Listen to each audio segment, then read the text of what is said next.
भूमिका निभाई है बिहार नीति विमर्श संवाद जैसे कार्यक्रम की शुरुआत करने में।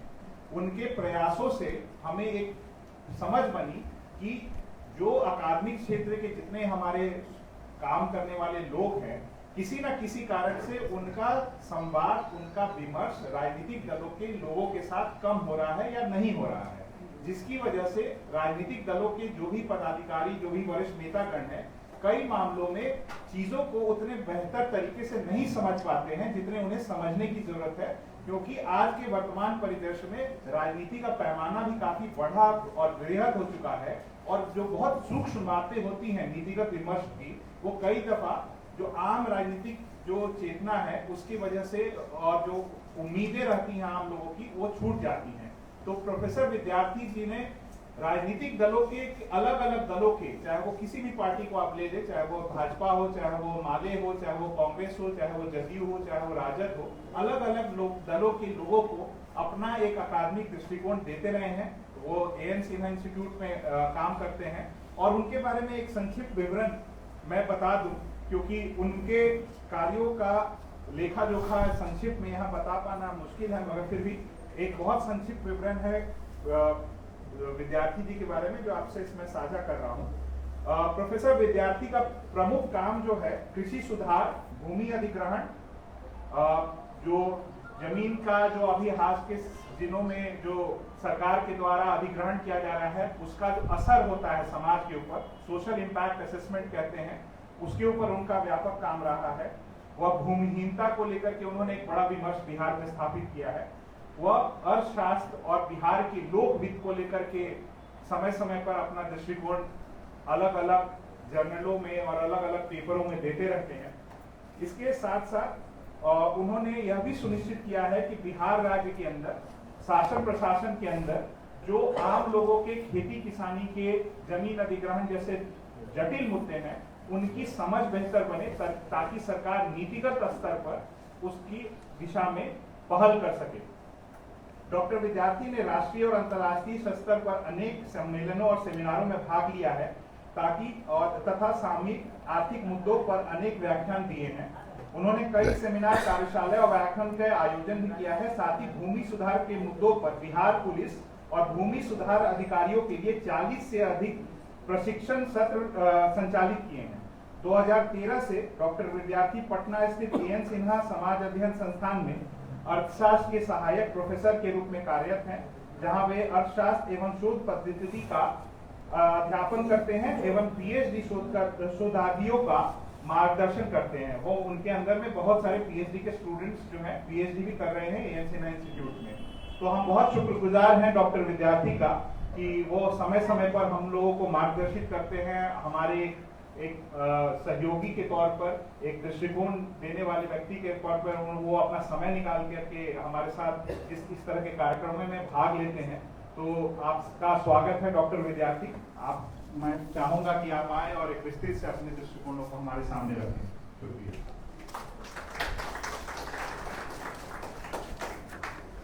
धन्यवाद शाश्वत गौतम जी, धन्यवाद सोन वैली फाउंडेशन का, जो बिहार में इस तरह के सामाजिक, आर्थिक, सांस्कृतिक विषयों पर गहन विचार विमर्श करता आ रहा है। मंच पर बैठे सभी प्रोफेसर संतोष मेहरोत्रा, प्रोफेसर हिमांशु, डॉक्टर मनीष, और इस सभागार में बैठे हुए माननीय सांसद सुधाकर सिंह एवं अन्य सभी विद्वतजन, मैं एक पॉलिसी पेपर केवल पर एक डिस्कशन करूंगा। अभी हाल ही में इंडिया 2047 में विकसित बनाने की बात हो रही है, तो उसको लेकर के एक कहीं विचार विमर्श था और उसमें हम लोगों को पॉलिसी पेपर एक तैयार करना था। तो मेरे वक्तव्य का ये जो पॉलिसी पेपर है उसको दो भाग में हमने तैयार किया था। एक है भूमि सुधार और दूसरा है एग्रीकल्चर डेवलपमेंट। तो मैं काफ़ी ब्रीफ जो हमने तैयार किया है, जो हमारी समझ है पिछले 10-12 सालों की बिहार को लेकर के, उस पर मैं बात रखूँगा। जो बिहार है एक्चुअल में एग्रेरियन क्राइसिस के दौर से गुजर रहा है, और एग्रेरियन क्राइसिस ये आज का नहीं है, वाकई में बहुत पुराना है। लेकिन आज जो प्रॉब्लम है वो क्या क्या है, वो अगर मतलब 4-5 लाइन में कहा जाए या कुछ शब्दों में बयान किया जाए तो यहाँ पे लैंडलेसनेस एंड होमलेसनेस वो तेज़ी से बढ़ रहा है।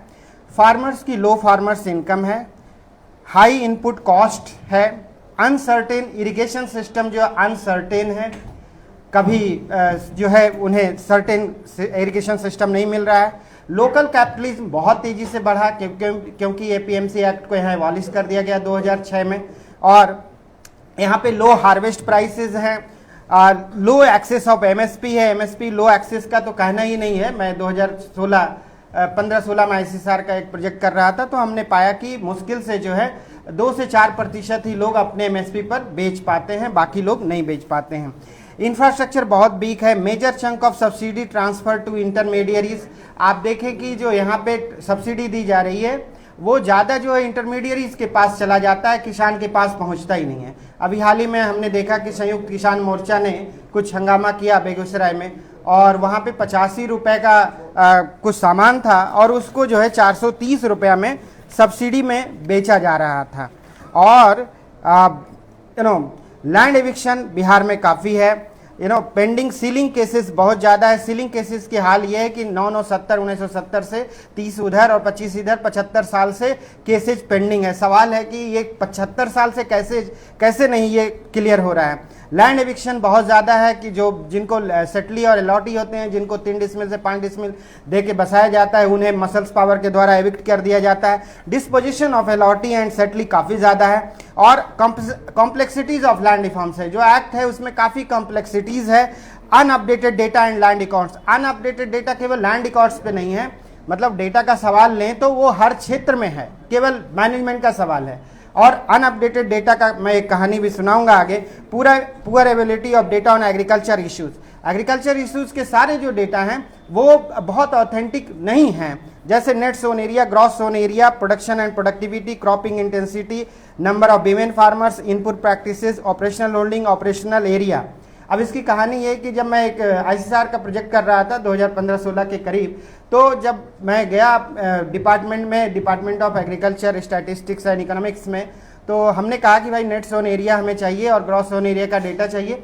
तो उन्होंने कहा ठीक है अगले वीक आए। अगले वीक आए, जब 3-4 वीक बाद गए तो हमने कहा कि जो है ये डेटा जो तो पिछले वाला ही है, तो हमने कहा कि ये डेटा आप कैसे जो है कंपाइल करते हैं। तो उन्होंने कहा कि कुछ नहीं करते, मानसून अच्छा होता है 5 से 10% लैंड एरिया बढ़ा देते हैं, मानसून खराब होता है 5 से 10% एरिया घटा देते हैं। तो इस तरह हमारा डेटा कलेक्शन हो भी जाता है। खैर आगे बढ़ते हैं तो माइक्रो इंटरप्राइजेस को लेकर के डेटा बिल्कुल नहीं है। और एनक्रोचमेंट ऑफ गवर्नमेंट लैंड काफ़ी ज़्यादा है। एनक्रोचमेंट लैंड पर ये कहना चाहूँगा कि एक हमारे काफ़ी सीनियर रेवेन्यू सेक्रेटरी थे, उन्होंने कहा था कि जो भी अंचलाधिकारी हैं, जो ऑफिसर्स हैं, उन्हें सबसे पहले ये चाहिए कि अपने बोर्ड पर, अपने ऑफिस में सबसे पहले गवर्नमेंट लैंड का खसरा और खाता जमाबंदी नंबर जो है एक बोर्ड पे रखे कि कितना गवर्नमेंट लैंड गवर्नमेंट का है, और उसके बाद जो है वो आगे का काम करे। क्योंकि गैर मजरूआ आम लैंड पहले आप चिन्हित करें। गैर मजरूआ मालिक में तो बहुत सारा सवाल है, क्योंकि जो है जमींदारों ने उसे बसा रखा है, तो आप ऐसे नहीं हटा सकते। लेकिन हाल में जो सर्वे स्टार्ट हुआ है बिहार में, लैंड सर्वे, उसमें कहा गया है कि जो गैर मजरूआ मालिक जमीन है उसको बिहार सरकार कर दिया जाएगा, भूदान रैयत की जमीन को बिहार सरकार कर दिया जाएगा। तो ये कहीं ना कहीं जो है बहुत ही गलत नीतियों की तरफ जो है बढ़ेगा अगर ऐसा होता है तो। डिस्ट्रीब्यूशन ऑफ लैंड, बिहार में न्यू क्लास नेक्सस काफ़ी ज़्यादा है, जो नेक्सस है among landlords, bureaucrats and politicians के बीच, जिसके वजह से जो है गरीबों का भला नहीं हो पाता है। ये हमारा जो है कह सकते हैं कि कुछ कैरेक्टरिस्टिक्स है और बिहार का in the early of 21st century का। अब हम आगे आते हैं तो हमने ये देखा है कि जो है इम्पॉर्टेंस ऑफ लैंड रिफॉर्म्स पे बात करें तो जो है मॉन्डर एंड वाल्स 1989 कहता है कि जो पोस्ट वार लैंड रिफॉर्म्स हुआ, Iran, Japan, China, Philippines, Kenya, south Korea, Algeria, और ये आउटस्टैंडिंग एग्जाम्पल रहे जहाँ पे लैंड रिफॉर्म्स होने के बाद ही एग्रीकल्चर डेवलपमेंट बहुत बढ़िया हुआ। और जिन जगह पे ठीक से लैंड रिफॉर्म्स नहीं हुआ वहाँ पे एग्रीकल्चर डेवलपमेंट की हालात जो है ठीक नहीं रही, जैसे कि एशिया में खास करके। और लैंड रिफॉर्म्स के इम्पैक्ट की बात करें तो इससे सोशल इक्विटी तो आता है, हायर एग्रीकल्चर प्रोडक्टिविटी भी होती है, हायर इनकम भी होती है, ओवरऑल रैपिड डेवलपमेंट होता है।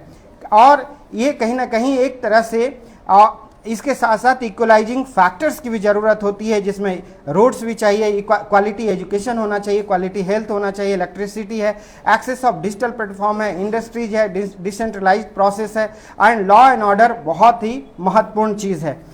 तो ये जो सबसे बड़ा सवाल है कि बिहार में लैंड रिफॉर्म्स अनफिनिश्ड रहा। हम ये नहीं कह रहे हैं कि मतलब आज के टाइम में स्कोप नहीं है, ऐसा कोई नहीं कर सकता है, क्योंकि अगर आप बंदोपाध्याय कमेटी का रिपोर्ट आप पढ़ लें 2006 से 2008 में उन्होंने जो सबमिट किया है, तो अभी काफ़ी स्कोप है करने का, लेकिन कहाँ कहाँ है उसको जो है चिन्हित किया जाना चाहिए। लेकिन हर सरकार घबराती है लैंड रिफॉर्म से, तो यही केवल यही एक वजह रहा है। जबकि अगर आप देखें तो बिहार के पिछड़ेपन का कारण खास करके जहाँ पे जो है बंदोबस्त जो परमानेंट सेटलमेंट का ये एरिया रहा, जहाँ 9/10 के करीब जो है लगान वसूला जाता था, तो सबसे बड़ा कारण है कि जो अंग्रेजों ने बड़े बड़े जमींदारों को सारा लैंड सेटल कर दिया था। अगर आप देखें ठीक से तो एक डेटा भी बहुत अच्छा से श्रीकांत जी ने अपने बुक में रखा है, तो जो है लैंड जो है काफ़ी कंसंट्रेट रहा। और अगर एनएसएस का डेटा, पुराना डेटा मैं नहीं अभी हाल का डेटा बताता हूँ, एनएसएस भी कहता है कि 10% लोगों के पास जो है 50%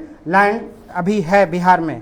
और यही नहीं, पंजाब में तो और ज़्यादा इनइक्वालिटी है, ये भी मैं कह सकता हूँ। अगर हम आगे आते हैं, जो मुख्य बिंदु है खास करके भूमि सुधार को लेकर के, और उसे सब लोग, वो सरकार भी करना चाहती है, लोग भी करना चाहते हैं, लेकिन एक विषय है भूदान लैंड, मैं आपके सामने रखता हूं। भूदान लैंड, भूदान आयोग को बंद कर दिया गया, और उसमें मैं मानता हूं कि पूरी की पूरी पॉलिटिक्स थी, राजनीति थी, और गरीबों का हक छीना जाना था। इसलिए वो भूदान लैंड को बहुत ही, भूदान यज्ञ कमेटी को बहुत ही मतलब स्ट्रैटेजिकली बंद किया गया। अब आते हैं उसके एक सर्कुलर है भूदान लैंड की 970/7/23/8/16, यानी 23 अगस्त 2016 में एक सर्कुलर इश्यू हुआ। और वो सर्कुलर क्या कहता है कि 1950-60 के दशक में गैर मजरूआ मालिक जमीन जितना भूदान आयोग को दान में मिला था और उन्होंने जो गरीबों को बांटा, वो नल एंड वाइड है, मतलब गलत है। जबकि डीसीएलआर ने उस समय संपुष्टि की थी, कंफर्मेशन किया था, बिहार सरकार ने उसके पूरे प्रोसेस को पालन किया था। उसमें लगभग 1.5 लाख एकड़ जो है जमीन, अब उनकी मालगुजारी रसीद कटनी बंद हो गई, ये तो हद है। उसके बाद लोग कोर्ट में भी गए, खैर वो अभी जो है रुका हुआ है केस। तो भूदान के जो 1.5 लाख परिवार थे, सोचने वाली बात है 1960 में, अगर 20 साल बाद उनके 3 भी ईयर्स होंगे, बच्चे होंगे, तो वो लगभग जो है 4.5 करोड़ परिवार उस समय होगा। और उसके बाद 3 बच्चे होंगे तो 13.5 करोड़ परिवार। आज 65 लाख परिवार का जो हालात है बहुत खराब हो चुकी है भूदान की। बिहार के विभिन्न जिलों में 65 लाख लोग डायरेक्ट प्रभावित हो रहे हैं उस सर्कुलर से, क्योंकि उसकी जो है मालगुजारी रसीद कटनी बंद हो गई। और दूसरा ये हुआ कि अभी आप लैंड सर्वे मैनुअल जो आया है उसको आप देखें, 2017 या 2019 का, उसमें कहता है कि जितने भूदान रैयत है उनकी जमीन बिहार सरकार कर दी जाएगी। ये डायरेक्ट जो है अत्याचार जो है अब शुरू हो गया है। खैर, अब आते हैं दूसरा विषय है सीलिंग सरप्लस लैंड। ये जो बिहार की समस्या मैं बता रहा हूँ, श्री चंद्रशेखर सिंह जो है उस समय लेफ्ट से रेवेन्यू मिनिस्टर थे, और उन्होंने असेंबली में, विधानसभा में कहा था 1972 में कि बिहार में जो है 18 लाख एकड़ जमीन सरप्लस लैंड है। और उसके बाद लेवेशना के आईएएस कई प्रोफेशनल्स ने यहाँ पे रिसर्च किया, और उसने भी बताया कि 17.76 लाख एकड़ लैंड सरप्लस लैंड है। उसके बाद आते हैं बिहार सरकार का 2016 का एक जो है वो बुक है, उसमें भी ये इसके पहले आते हैं, बंदोपाध्याय कमीशन ने 2008 में कहा कि अगर हम झारखंड को अलग भी कर दें तो भी 12.76 लाख एकड़ हमारे पास सीलिंग सरप्लस लैंड होता है। अब उसके आगे आते हैं, तो अभी एक एनुअल रिपोर्ट है, उसमें ये कहा गया कि वो 3.26 जो है लाख एकड़ सीलिंग सरप्लस लैंड है, और जिसमें जो है लगभग लाख एकड़ बांट दिया गया, और 1 लाख एकड़ जो है 1 लाख एकड़ जमीन जो है डिफरेंट क्वासी जुडिशियल कोर्ट में जो है लंबित है। अभी मुकदमा 75 साल से चल रहा है, और ये केस कहाँ लंबित है? जो सरकार के अंदर में, एसडीएम के यहाँ है, डीएम के हाथ में है, जो बोर्ड ऑफ रेवेन्यू में है, तो और हाई कोर्ट में भी 18,000 एकड़ है। लेकिन बाकी जो 80,000 एकड़ मानिए, वो डिफरेंट जो है आपके अंदर में, मतलब गवर्नमेंट जब चाहे फास्ट ट्रैक उसके लिए लगाए अदालत, उसमें से अगर 80 जो है 1000 एकड़ जमीन में से अगर हमको 40,000 एकड़ भी मिल जाए और बाकी लोग रख लें, तो भी हम 40,000 परिवारों को तो दे सकते हैं सुरक्षा उससे, और अगर 10-10 डिसमिल देंगे तो उसमें 4 लाख पर गरीब परिवारों को दे सकते हैं। एनएसएस के डेटा के हिसाब से 5 से 8 लाख परिवार बिहार में लैंडलेस है, मतलब भूमिहीन है। अब एक जो मेरा एक सबमिशन है, हालांकि ये कहीं कंसीडर भी हुआ था भारत सरकार में, हमने भेजा था बहुत पहले ही। हमने कहा कि जितने भी लैंड पार्सल है, खसरा है, जमाबंदी है, बड़े बड़े फ्लैट्स हैं इंडिया, ऑल इंडिया लेवल पे, सबको आप एक जो यूनिक नंबर दे दें, और जब तक नहीं देते हैं तब तक उनको आधार कार्ड से जोड़ दें, तो शायद अपने आप सीलिंग का काम आपको दिखेगा कि किसके पास कौन से लोगों ने कितना ज़मीन जो है किस बैंगलोर और मद्रास और जो है कई देशों और कई राज्यों में खरीद रखे हैं, या उनके पास वो एसेट है। Reducing of 6 fold classification, Bihar में 6 क्लासिफिकेशन जो है सीलिंग का शुरू से चला आ रहा है, उसको कम करने की ज़रूरत है, क्योंकि 45 एकड़ तक जो ज़मीन उसमें कहा गया है कि हम सीलिंग रखते हैं, छठा जो वो है, तो अगर उसका नेचर चेंज हुआ है तो उसको कम किया जाना चाहिए। तो कहीं ना कहीं हम लोगों को थोड़ा और उदार होना पड़ेगा, तब जाकर के गरीबों को कुछ थोड़ा बहुत हक मिल पाएगा। अब हम आगे बढ़ते हैं। एक है forest right tribes. Forest rights का ये हाल है कि बिहार में कैमूर जिला है, कैमूर जिला में हम लोग किसी एक प्रोजेक्ट वर्क से गए थे, तो हमने देखा कि जो गरीब वहाँ पे बसे थे उनको उजाड़ दिया जा रहा है, उनको भगा दिया जा रहा है जो जंगलों में, मतलब उनका जो राइट है उनको फॉरेस्ट डेवलपर्स को नहीं मिल रहा है। लैंड राइट्स फॉर नोमैड्स भी बिहार में होना चाहिए कि जो नोमैडिक एक जगह से दूसरी जगह घूमते हैं उन्हें कहीं ना कहीं सेटल किया जाना चाहिए। और विमेन लैंड राइट्स पर तो डेटा ही नहीं है। Role of women in agriculture पे हम लोग अभी रिसर्च कर रहे थे, तो जो डेटा खास करके डेटा हमारा बहुत कमजोर स्थिति में है, उसके लिए मुकम्मल व्यवस्था होना चाहिए, क्योंकि जब तक डेटा नहीं होगा तब तक बीमारी का पता नहीं चलेगा। अब एक और विषय जो आते हैं रिकॉर्ड्स का सवाल है, और एक और सवाल है होमस्टेड राइट्स का। बिहार में जो है कई लाख लोग, कई लाख परिवार अभी भी जो है लैंडलेस हैं। उसे 3 डिसमिल से बढ़ा करके 5 डिसमिल किया गया था नरेंद्र, जब उस समय 2016-17 के करीब, लेकिन अभी जो 5 डिसमिल की हालत है वो नहीं मिल रही है। लैंड एक्विजिशन प्रैक्टिसेस इन बिहार अगर आप देखें तो जो स्पिरिट है खास करके लैंड एक्विजिशन का, बस एक ही चीज़ है, जो है लैंड एक्विजिशन में ये देखा जा रहा है कि जो मुआवजा मिलना चाहिए रैयतों को वो नहीं मिल रहा है, और कभी कभी तो ज़बरदस्ती भी ज़मीन छीन लिया जा रहा है। तो कहीं ना कहीं जो ज़मीनें ली जा रही है उसका मुकम्मल, एक तो अपडेशन ऑफ जो MVR मतलब मिनिमम वैल्यू रजिस्ट्री रेट जिसको कहते हैं, वो 2016 का 2014 का जो है पुराना रेट होता है, और उस पर आप देना चाहते हैं जो है 2025 में, और ये लगभग पूरे बिहार की हालत है। तो एक तो रजिस्ट्री रेट को कहीं ना कहीं अपडेट करने की ज़रूरत है। दूसरा जो उससे ज़्यादा ज़रूरत है वो है हमारे यहाँ जो कैडेस्ट्रल सर्वे था 1908 और 1909 में हुआ था, उसके हिसाब से लैंड का क्लासिफिकेशन है, वही भीट और धनर दिखाता है। तो भीट और धनर का जो प्रकृति है वो तो चेंज हो चुका है, वो तो खेती की ज़मीन नहीं है, 100 साल पहले खेती की ज़मीन थी। तो हमारा ये एक सबमिशन है कि खास करके लैंड एक्विजिशन डिपार्टमेंट और रेवेन्यू डिपार्टमेंट को देखना चाहिए कि पूरे बिहार का जो खास करके आज के डेट में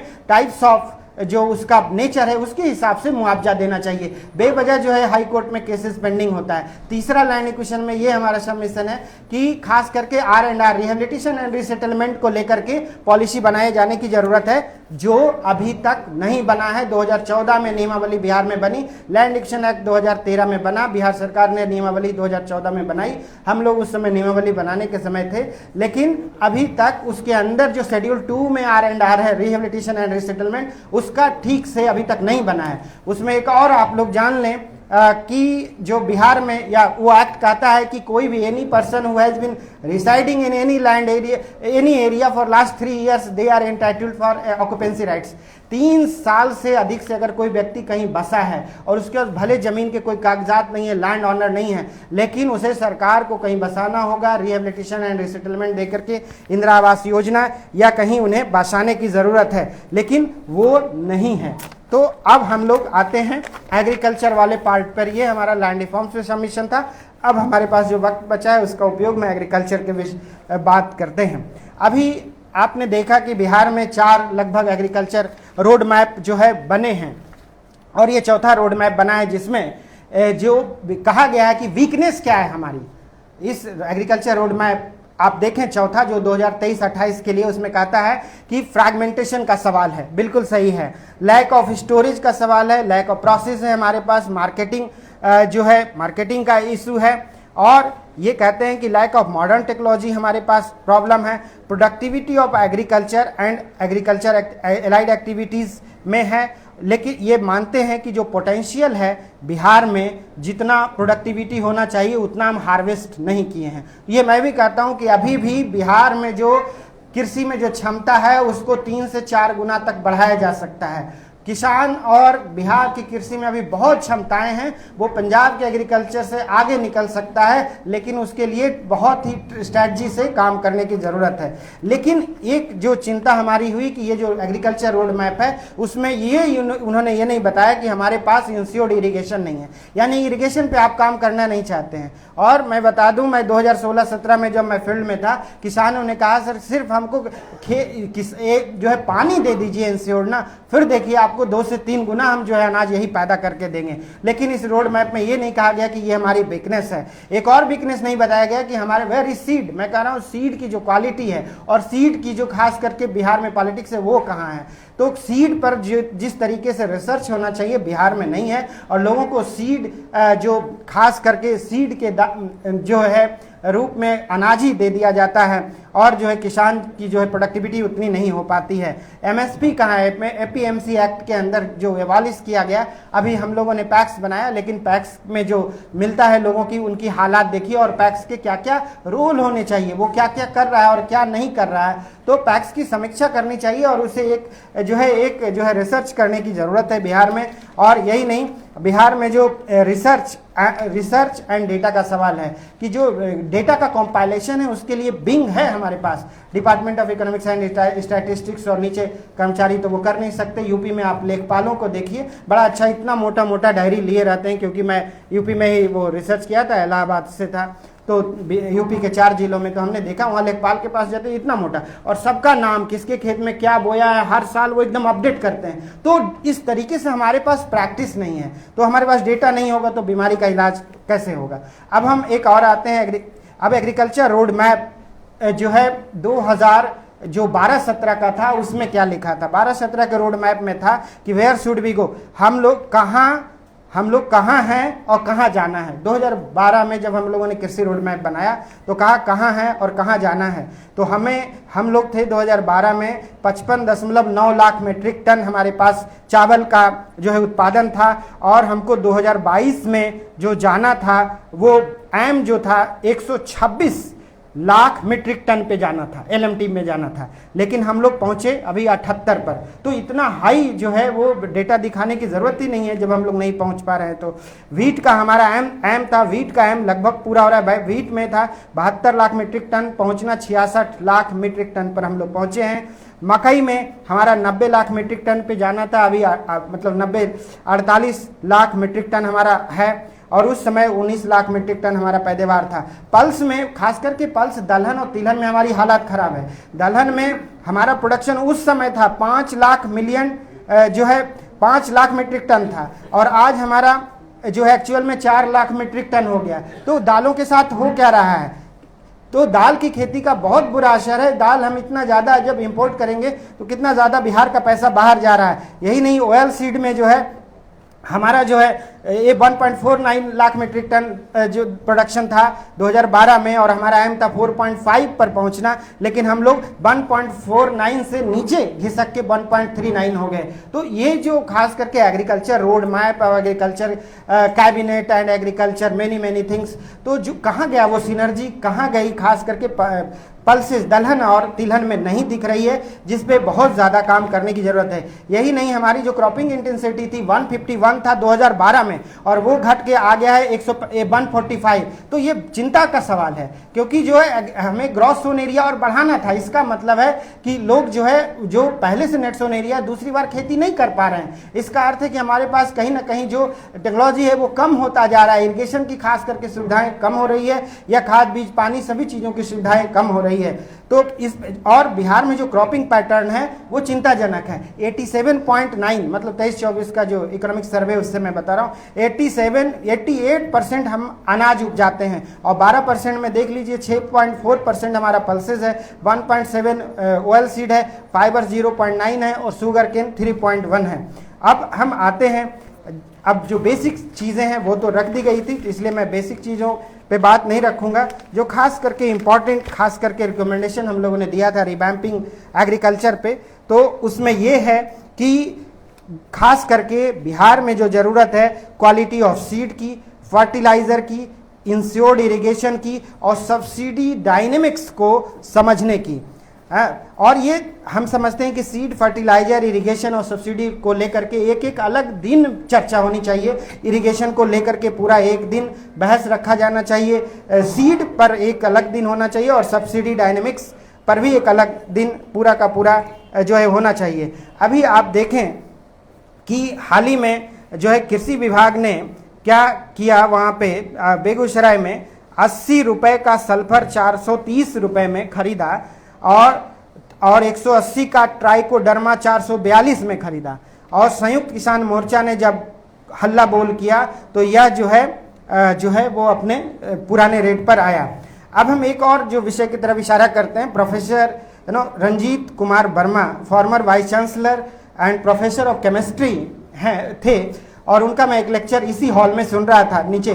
तो उन्होंने कहा कि प्रोफेसर वर्मा जो केमिस्ट्री प्रोफेसर थे, उन्होंने कहा कि बड़ा तकनीकी ढंग से खेसारी का उत्पादन बिहार में होता था, जिसमें जो है बाढ़ और सुखाड़ वो सब में पैदा हो जाता है। कम से कम खाद चाहिए, कम से कम पानी चाहिए उसको, जो है बड़ा रणनीति ढंग से, क्योंकि ये गरीबों का अनाज था और खेसारी को ख़त्म कर दिया गया और उसको कहा गया कि उसमें ये प्रॉब्लम है, वो प्रॉब्लम है। तो हमें लग रहा है कि खास करके जो न्यूट्री सीरियल्स है और इंक्लूडिंग खेसारी, उस पर बिहार सरकार को एक जो है कहीं ना कहीं रिसर्च टीम गठन करना चाहिए और देखना चाहिए कि खेसारी का उत्पादन भी ठीक ठाक हो जाता है और इस बाढ़ में भी देखिए वो खेसारी जिंदा रह जाता है अगर खेसारी का उत्पादन हम लोग करते तो। और खास करके ज्वार, बाजरा, रागी और जो कोदो जैसे जो ये अनाज हैं हमारे, उस पर कहीं ना कहीं न्यूट्री सीरियल्स हम लोग कहते हैं उसको, और उस पर जो है रिसर्च करने की ज़रूरत है। और खेसारी दाल के बारे में बता दें, मैं अभी देख रहा था, ये सोर्स ऑफ प्रोटीन भी है, ये आँख के लिए बहुत फ़ायदेमंद है, ये एंटी कैंसरस भी है, कैंसर से भी बचाता है, कार्डियोवैस्कुलर जो है हार्ट को भी मजबूती देता है। तो खेसारी की जो पॉलिटिक्स थे उसमें कहीं ना कहीं बिहार सरकार को फिर से रिसर्च करनी चाहिए और जो हमारे छोटे अनाज थे उस पर बढ़ावा देने की बात होनी चाहिए, क्योंकि उनको कम पानी, कम खाद, और वो गरीबों का ही है जो 91% हमारा जो है मार्जिनल स्मॉल होल्डिंग है।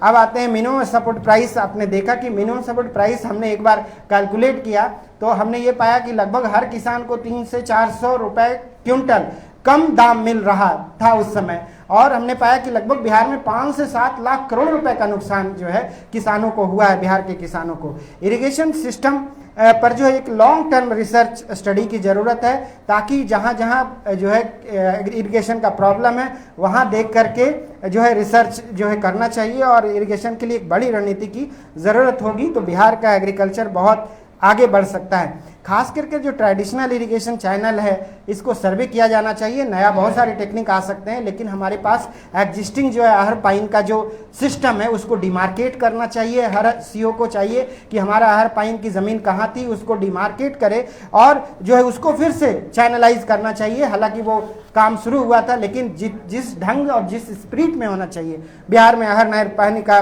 काम वो नहीं हुआ।